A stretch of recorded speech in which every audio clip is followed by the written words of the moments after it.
seconds, they found themselves teleported elsewhere within the tower. Upon regaining his bearings, he queried their new location. Mana and Yuri, equally alarmed, confirmed they were no longer in the mid-boss room. Najishi's shout of disbelief echoed through the space, prompting him to call out Najishi's name in confusion. Najishi, stricken with horror, revealed he had felt this ominous atmosphere only once before. Asked to specify their whereabouts, Najishi disclosed they were on the magic tower's top floor. As a purple magic power circle formed in front of them, a man of imposing stature appeared seated upon a throne, signaling to everyone, as Najishi pointed out, that they had inadvertently entered the boss room. The boss then opens its eyes and unleashes a scream, causing the room to shake uncontrollably. He couldn't believe they were actually in the boss room, but then a system pop-up appeared in front of them, warning that they were in the Magic Tower Hermes, top floor, and that forced teleportation to the boss room was confirmed. Upon reading the system message, he realized that the boss in front of them was the master of the Magic Tower, the Ogre Emperor. Suddenly, the Emperor dashed towards them, appearing above at incredible speed.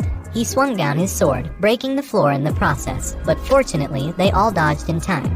He realized that the Ogre Emperor was on a different level than any enemy he had faced before, and, except for him, their stats weren't enough, which meant they couldn't fight the Ogre Emperor head-on. He shouted to them to get back and that he would handle it, but Najishi shouted back at him not to spew nonsense and to stay quiet, or else he would get himself killed. He was going to explain that even if he died, he would be revived, but before he could explain, Najishi dashed towards the Emperor while shouting to his men to attack. The man swung his sword and hit the Emperor's feet, and the other men also struck the Emperor. The man was confident that their attack was a sure hit, but the Emperor didn't even get scratched by it and raised his sharp claws to attack back.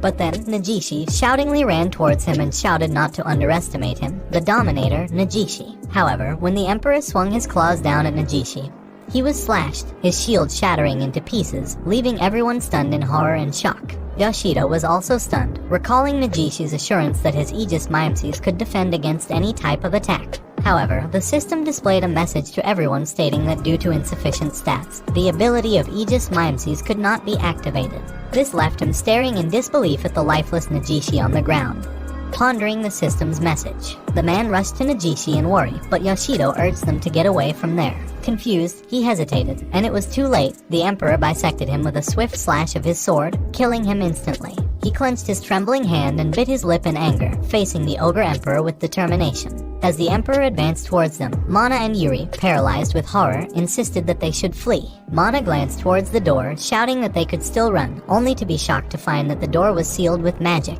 blocking their escape. Yuri, tears streaming down her face in fear, asked if they were going to die there as well, as the Emperor pulled his sword back, gathering force for another strike. He aimed it down at Yuri, who was too petrified to move. Accepting her fate, she closed her eyes. Suddenly, someone dashed in front of her, blocking the Emperor's attack with his sword, leaving the ladies utterly stunned. He declared that he wouldn't let anyone else die from that point on, swearing to make it happen, even at the cost of his own life. The Emperor tried to attack him once again, but he managed to jump away to avoid it. He then leaped and slashed at the Emperor's chest, but noticed his attack was shallow. The Emperor countered with incredible speed, appearing above him and shocking him. It then swung its sword down, shattering the floor, but fortunately, he managed to dodge in time.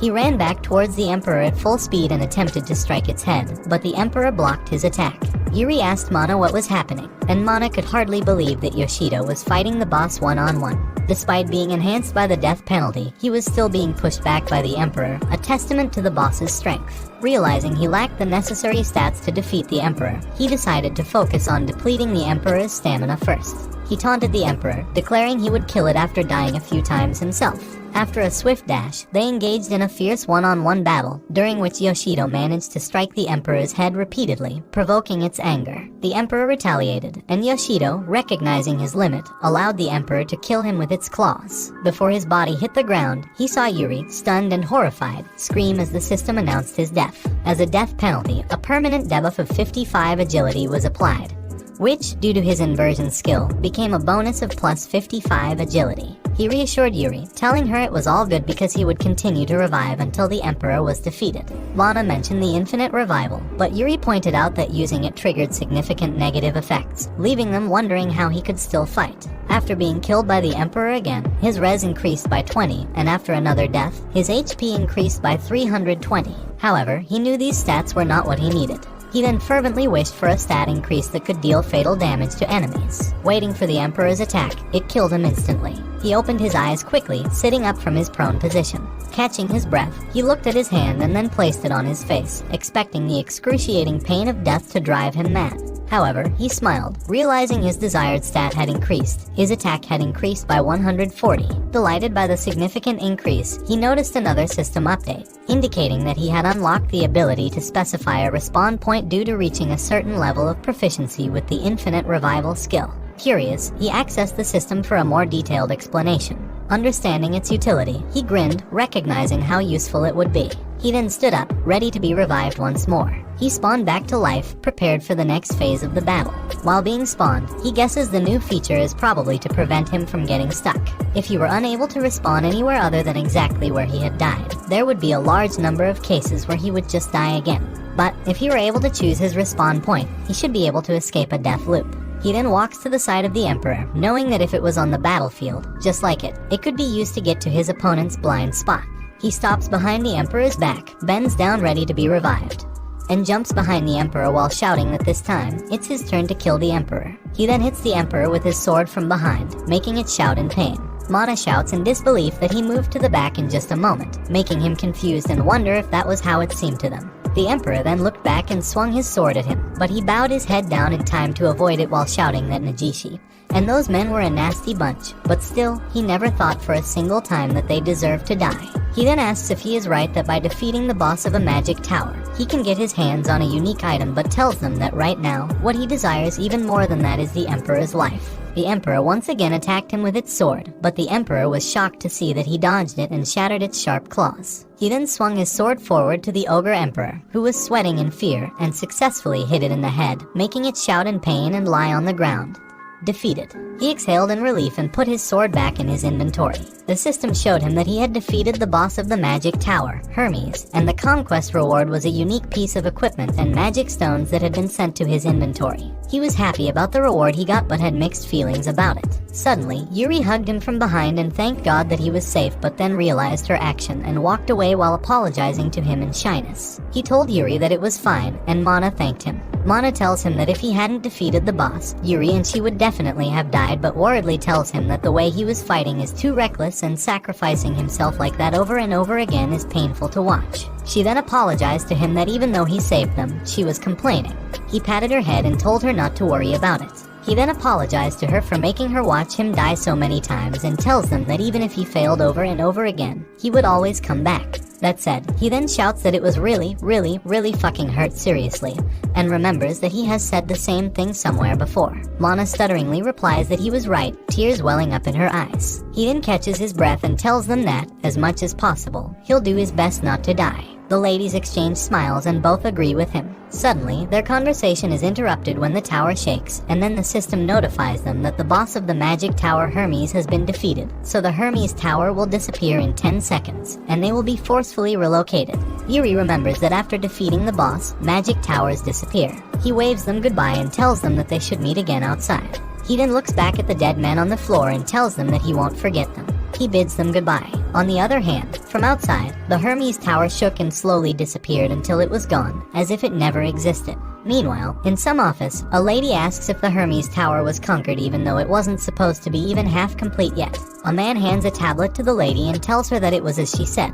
However, the disappearance of Hermes has been confirmed to be true, and a detailed report on the matter should be arriving soon. The lady puts the tablet down on the table and asks the man if she was right to think it's become somewhat amusing. Before that, on the street, Yoshido woke up and stood up while the people around him were shocked to see that the magic tower Hermes was disappearing. He stared at the tower slowly disappearing in front of everyone, looked at his palm, closed it, and raised it while shouting confidently that he conquered it. He excitedly smiled, but his smile faded away in an instant. He then heard someone asking if the boss of Hermes was really defeated even though it wasn't even supposed to have been explored to the 5th floor yet, and if some strong individual took down the boss while he carefully listened to them. He wants to shout that the one who defeated the boss was him, but he knows he would have been happy to announce it like that if there hadn't been any casualties. He stands up thinking that conquering a magic tower for the first time has really increased his self-confidence. He then tells himself that they should not get too carried away. He peeks back at the people who are in shock and decides to keep it a secret that he is the one who defeated the boss for now because he would stand out too much. He then silently walked away, deciding to quietly get out of there, but then Mana and Yuri noticed him and shouted his name, making him look back in shock. Mana excitedly asked him what kind of unique equipment the one he got from defeating the boss was, making him call Mana an idiot. Upon hearing Mana's words, the challengers stare at him, and they all know that he was definitely the one who got sold by that garbage skill, Infinite Revival, but he was now the dominator of Hermes. Later, he grabbed a drink from a vending machine in some alley, opened it, and was glad that they had finally got away. He remembered the challengers asking him how he defeated the boss, what kind of weapon he used, and asking him to join them while others were clearly annoyed with him. Mana apologized to him and admitted that she had been careless. Yuri told him that taking down the boss of the magic tower and becoming the dominator of Hermes naturally made him the center of attention. He couldn't believe he was a dominator now and told them it felt strange because, not long ago, he was just a weakling challenger, but it seemed that buying the skill stone for Infinite Revival wasn't a mistake after all. Yuri realized something when she heard about Infinite Revival and asked him if it was true that there is a negative effect from dying and how he managed to use it so well. He scratched his head, unsure of what to answer, and wondered how he could even begin to explain about inversion and where he should even start. Yuri told him she wasn't trying to corner him and was just curious about it, so if it was difficult, he didn't need to answer. He agreed and drank his cola, but he knew it wasn't really that big of a deal to explain it to them. Mana told them to put the explanation aside for a moment. She then excitedly looked at him and asked him about the equipment he got as the reward for defeating the boss, making him stutteringly tell her that she was pretty crazy about that kind of stuff.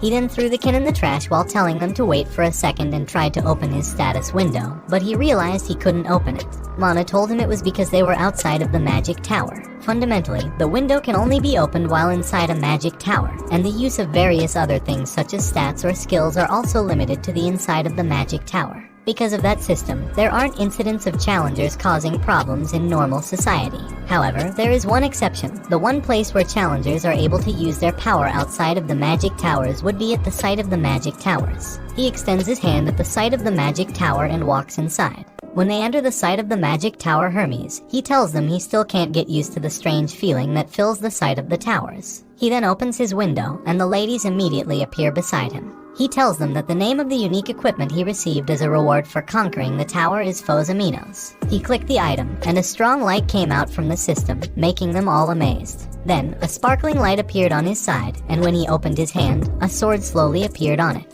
He then holds Fozaminos, which is a unique weapon. The ladies were amazed to see the reward for clearing the Tower of Hermes and stared at his Fozaminos for a few minutes. He swung it around, telling them it was quite lightweight and easy to use, making him look forward to the next magic tower conquest. Lana noticed Yuri thinking and hesitating on her side, smiling softly, understanding her feelings, and having an idea. Lana then walked closer to him and asked how about they form a party together from the beginning next time, shocking Yuri. Yuri then raised her hand and shouted that she wanted to join them too.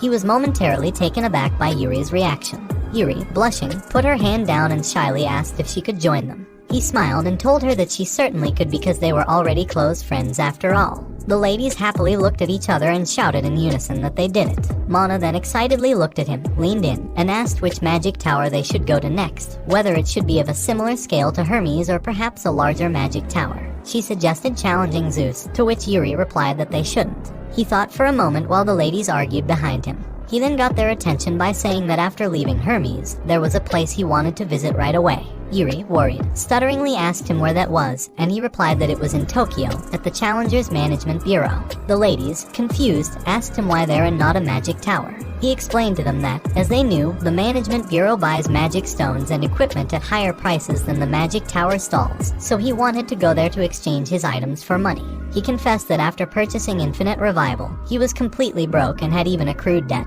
leaving the ladies staring at him in stunned silence. The Tokyo Challenger Management Bureau is a government-operated organization aimed at supporting adventurers. It offers real-time updates on each magic tower. The buying and selling of magic stones and weapons are conducted at fair prices, and unlike the often dubious deals at the magic tower stalls, the Management Bureau is known for its fairness and is highly valued. Additionally, since it's built on the site of a magic tower, there are no restrictions on the power of the challengers, which is another significant feature. Among the rewards for clearing Hermes, there were not only unique weapons but also magic stones, making him hopeful he could make some money. The lady welcomed him and asked if he would like to exchange his magic stones for money, to which he replied yes and opened his inventory. While waiting on the system, he wondered how many magic stones there were. Clicking it, both he and the lady were surprised by the abundance that appeared. He was stunned that there was indeed that many magic stones as part of the rewards for clearing the dungeon. She then stutteringly told him they should proceed with the exchange process, visibly charmed by the quantity. A moment later, with shaking hands, he asked the lady if she was serious, and realized that even with his debt, he was now wealthy.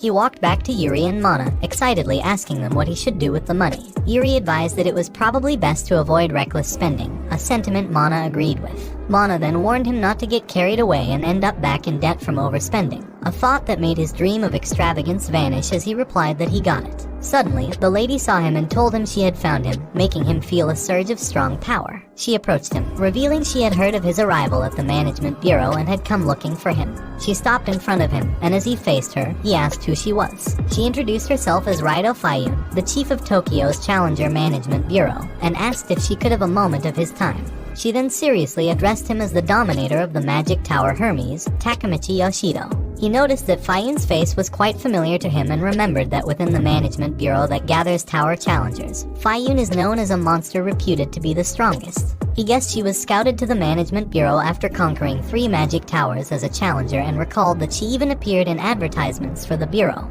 Her face was ubiquitous across the city, but he wondered why she was seeking him out specifically. He then asked her what the president of the management bureau wanted with him, and she replied that first, she intended to hold a hearing about how he suddenly conquered the magic tower of Hermes, and second, she aimed to verify the true power of the new dominator. After he recounted everything and followed her, she acknowledged that he was caught in a trap and moved to the boss's room, noting that this information must be reported to the other challengers. She expressed her gratitude for his openness and informed him that regarding Dominator Nagishi and his party, the management bureau would ensure to contact their surviving family members. Noticing their silence, she explained that it was not uncommon for people to lose their lives while challenging the magic towers, but it goes without saying that such losses were painful. This left him stunned, and he bit his lip, realizing that they had been telling themselves there was nothing they could do about Nagishi and the others, but the truth was that it was very painful for them. He wiped away his tears, finding some comfort in being able to acknowledge this pain openly.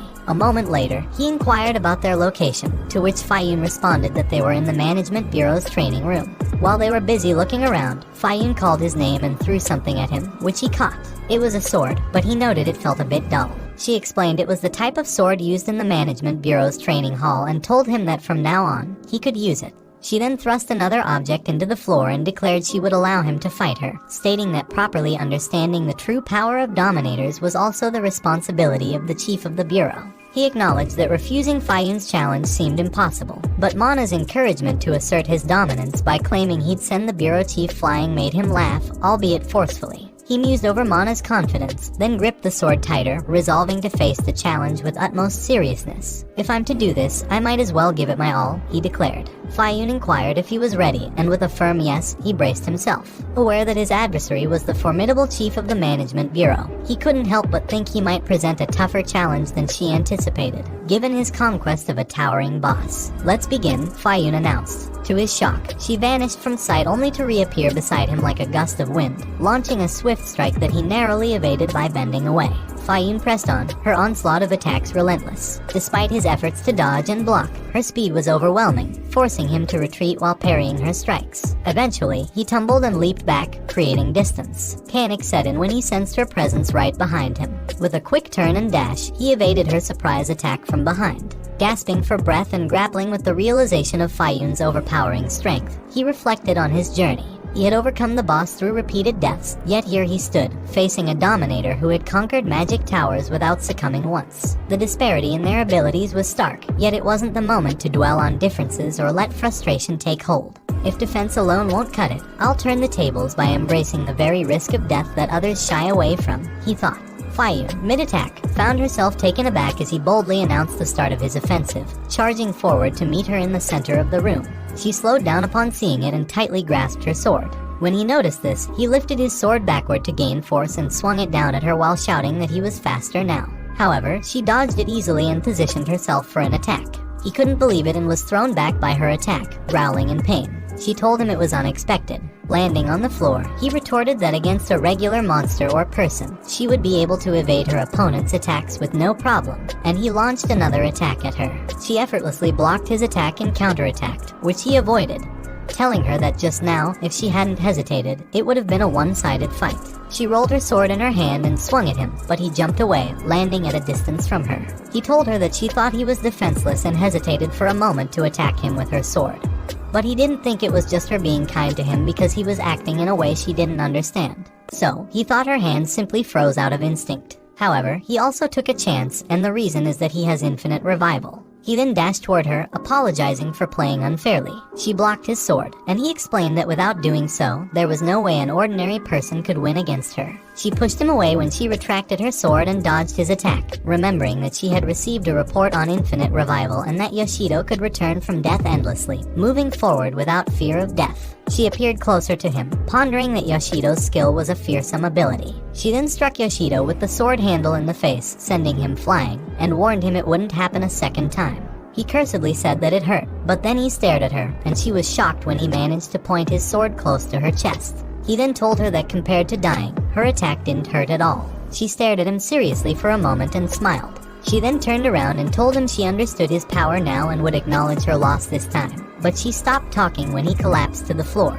She bent down closer to him in confusion, and he shakily told her he didn't care who won or lost, but he needed medical treatment. He then passed out, and his soul emerged from his body, causing Yuri and Mana to rush to him, worried. In a panic, Mana urged Yuri to quickly push his soul back, which Yuri did in an attempt to save him. A moment later, he awoke and realized he had almost died. Fayun reminded him that he hadn't actually died, which made him exclaim to her that that wasn't the point. He took a deep breath to calm himself and told her that since they had fought, it should be settled, and he asked if he could now return. However, she replied no, telling him that they still needed to have an important conversation. He asked what she meant by that, and she explained that, as the chief of the management bureau, she had verified his true power exceeded that of an average member. Because of this, she wished to extend a special request to him. Yuri inquired about the nature of a special request from the chief of the bureau, and Mana added that it was the one rumored to offer an absolutely amazing reward. Fayun informed him that the reward could be given in cash, believing it to be an amount that would fully satisfy him.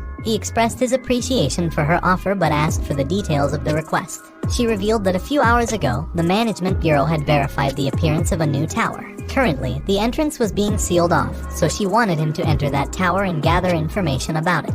She further explained that it was the preliminary investigation of the Mage Tower, Persephone, and it was a request she could only entrust to him. He questioned whether it wasn't standard procedure for the Management Bureau to investigate whenever a new magic tower appeared and why she specifically wanted him to undertake this task. She explained that they had already dispatched challengers from the Management Bureau, 2 parties of 5, making a total of 10 people, but not a single one had returned. Yuri, worriedly, asked if truly not even one person returned. Mana, incredulous, suggested that surely it couldn't be true. Fayun admitted that she too initially doubted the news but had to accept it as fact when the search team they sent afterwards found every single one of the dispatched challengers dead near the entrance. They all seemed to be desperately trying to escape, yet looked as though they ran out of energy just a step away from the exit. He asked her to wait a moment, questioning if he was correct in assuming the area near the entrance should be a safe zone, to which she agreed. He pointed out that monsters shouldn't appear in a safe area and questioned why they would die there. She responded that the bodies of the challengers bore no wounds from monster attacks, leaving the cause of death uncertain. Upon receiving the report, she had only requested the retrieval of their bodies, calling back the search team immediately due to the dangerous implications and their lack of understanding regarding the cause of death. She then informed him that this was the current situation at the Magic Tower Persephone. He sighed, realizing that because of his infinite revival ability, she wanted to offer him that special request. She cautioned him not to misunderstand, as she had no intention of carelessly risking his life. However, she also couldn't permit any more deaths within the Management Bureau. She then walked closer to him, asking seriously if he would accept the request for her sake. He looked at her silently for a moment, sighed, and replied that he understood. Later, in the Mage Tower Persephone, he enters the safe area. He inhales deeply and slaps himself to gather his thoughts. He then swore that he would identify the cause of death of the challengers, feeling the urgent need to alleviate everyone's worries, especially recalling Yuri crying and pleading with him not to die. He opened his inventory, determined to move forward, and took out his item, knowing they were relying on him. He then grabbed his foe's amino's sword and proceeded deeper into the tower. In the hallway, skeleton monsters roamed, but he dashed behind them, startling the skeletons and easily killing them with a single strike. He noticed that his foe's aminos was light and easy to swing, but he had expected it to be unique equipment. He was about to test out the unique ability of his foe's aminos when purple smoke appeared behind him. He felt the power of the smoke but realized it too late as the smoke enveloped him. He tried to cover his face as the smoke approached, swinging his sword continuously in front of him while yelling at the smoke to get away. However, the system pop-ups appeared, and he was shocked to read what they displayed. After reading, he understood the cause of all the challengers' deaths. It was the abnormal condition known as the Curse of Persephone, which had now afflicted him, causing him to face death in 120 seconds. His breathing became labored as seconds passed, but he knew it was the right decision to involve him, acknowledging that a normal challenger would have panicked in such a situation. He knew that if they could leave the magic tower, any abnormal conditions, buffs, and debuffs would be cancelled. The dispatched challengers, afflicted by the curse, would have frantically made their way to the exit. Yet, despite reaching the safe area, the curse took effect just one step away from it. He realized it made sense that there were no injuries on the bodies because the cause of death was that abnormal condition. He was surprised when the purple smoke rose in front of him, but it then slowly drifted to the side and hurried away, leaving him alone. Realizing that after transferring the curse onto him, it had completed its task, he became infuriated and yelled at it not to underestimate him. It goes without saying that against his infinite revival ability, the curse's effects would be inverted. The curse then reversed, fully restoring his condition. Smiling, he thanked the curse and chased after it, shouting that because of the curse, his body was in perfect condition. He looked in the direction where the cursed smoke had retreated, wondering if he should give chase. Upon reaching the entrance of the room surrounded by the cursed smoke, he realized that normal challengers wouldn't stand a chance against the tower. He walked into the room, noticing the fog thickening, and was shocked to see a huge pot of purple water in the center. He deduced that it must be the source of the cursed smoke. Suddenly, a sharp magic ball was thrown at him, but he narrowly avoided it by turning his head to the side just in time. When it hit the wall, it exploded, and then a monster emerged from the pod. It was the cursed spring gatekeeper, which threw numerous magic balls at him. He easily dodged them while retrieving his foe's aminos from his inventory. It shook in anger upon seeing him avoid its attack and screamed in anger. Thick smoke then rose up from the pod, shocking him. It hurled the cursed smoke at him and clapped its 4 hands in excitement, eager to see him suffer. He understood that it controlled the cursed smoke and its killing intent was literally overflowing due to its overlapping curses. Suddenly, a skeleton appeared behind him, ready to slash him, but he turned around and cut the skeleton in half just in time. He then noticed that the cursed spring gatekeeper had called for more monsters. Skeletons rushed at him from all sides, and he tried his best to block them and fend them off on his own. But one skeleton found an opening and slashed him from behind. He fell to the ground, hurt, and collapsed in his own blood. The cursed spring gatekeeper laughed happily upon seeing him apparently dead, but he, smiling, asked it if it could afford to be so relaxed. Then, his inversion reversed all of his curses, fully restoring his condition. He then rose again and eliminated all of the skeletons in his way at speed, taunting the cursed spring gatekeeper by asking if it wasn't too bad and telling it that the magic tower's curse was nothing but the highest quality recovery medicine for him. He then slashed the cursed spring gatekeeper to pieces with his foe's aminos. Afterwards, he heard the water in the pod change, and when he looked down, he noticed that the spring's curse had disappeared.